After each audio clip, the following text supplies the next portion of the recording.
வந்துட்டாங்களே. Sorry, கொஞ்சம் late ஆயிடுச்சு. It's okay.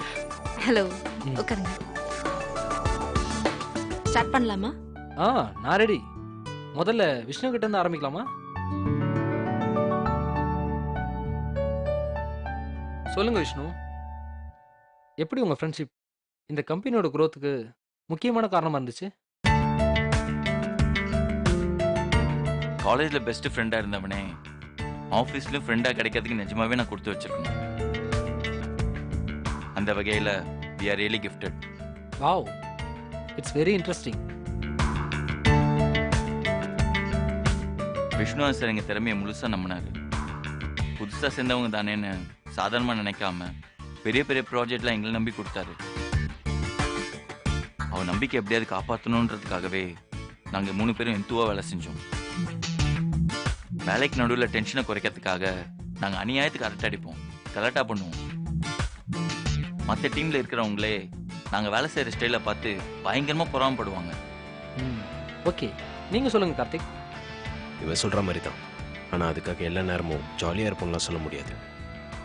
நாங்கள் வேலை செய்கிற முறை ஜாலியாக இருக்கும், ஆனால் சீரியஸாக நினச்சி தான் எப்போவுமே செய்வோம். அப்புறம் ஃப்ரெண்ட்ஸ்னால் வெறும் சிரித்து பேசி அரட்டை அடிக்கிற ஃப்ரெண்ட்ஸாக நாங்கள் எப்போவுமே இருந்ததில்ல. எங்களுக்குள்ளே பயங்கரமாக சண்டை வரும். பல மாதம் பேசாமல் கூட இருப்போம். ஆனால் சண்டைக்கு காரணம்னு பார்த்தா அது ரொம்ப சில்லியான விஷயமா இருக்கும். ஆனா நாங்க சேர்ந்துட்டோம்னு வச்சுக்கோங்க, தளபதி படத்துல வர ரஜினி மம்முட்டி மாதிரி சும்மா அதகலம் பண்ணுவோம். What about Raji? நீங்களும் உங்க கிளாஸ்மேட் தானே?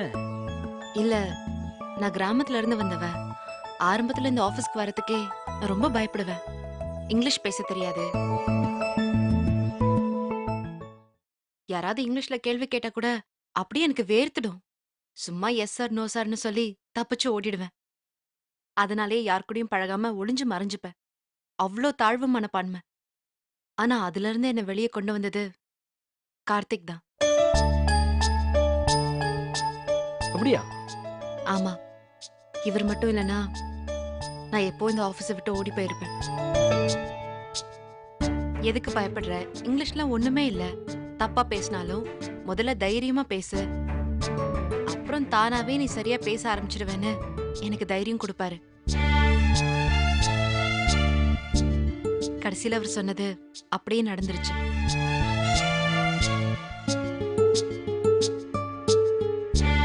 என் கெட்டப் எப்படி மாடர்னா மாத்தினது கூட இவருதான். ஆரம்பத்துல நல்லா தலையை பின்னிக்கிட்டு மல்லிப்பூ வச்சுட்டு தான் ஆபீஸ்க்கே வருவேன். எல்லாத்தையும் கார்த்திக் தான் மாத்தினாரு. நான் ஏன் இதெல்லாம் சொல்றேன்னா, இப்ப நான் இந்த அளவுக்கு எங்க கம்பெனியோட சக்சஸ்ல முக்கியமான ஒரு பொறுப்புல இருக்கேன்னா அதுக்கு கார்த்திக் எனக்கு கொடுத்த கான்ஃபிடன்ஸ் தான் காரணம். கிரேட். நீங்க தப்பா நினைக்கலாம், நான் ஒன்னு கேட்கலாமா? கேளுங்க. கார்த்தியை பத்தி இவ்வளவு பெருமையா சொல்றீங்க, அப்புறம் எப்படி உங்க 2 பேருக்குள்ள இப்படி ஒரு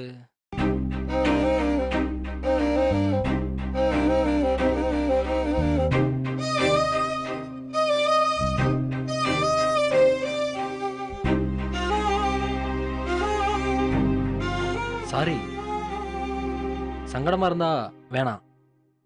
இதுல சங்கடம் என்ன இருக்கு?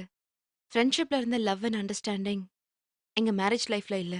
சோ ஒருத்தரை ஒருத்தர் அனாவசியமா காயப்படுத்திக்க வேணான்னு 2 பேரும் பிரிஞ்சோம்.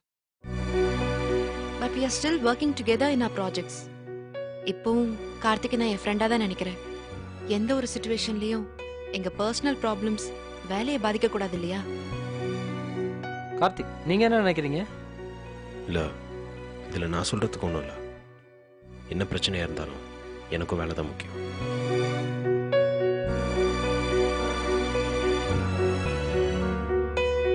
Thank you so much guys. அப்படியே கொஞ்சம் கேஷுவலாக ஃபோட்டோ எடுத்துக்கலாமா? யா, ஷூர். Sir, carry on.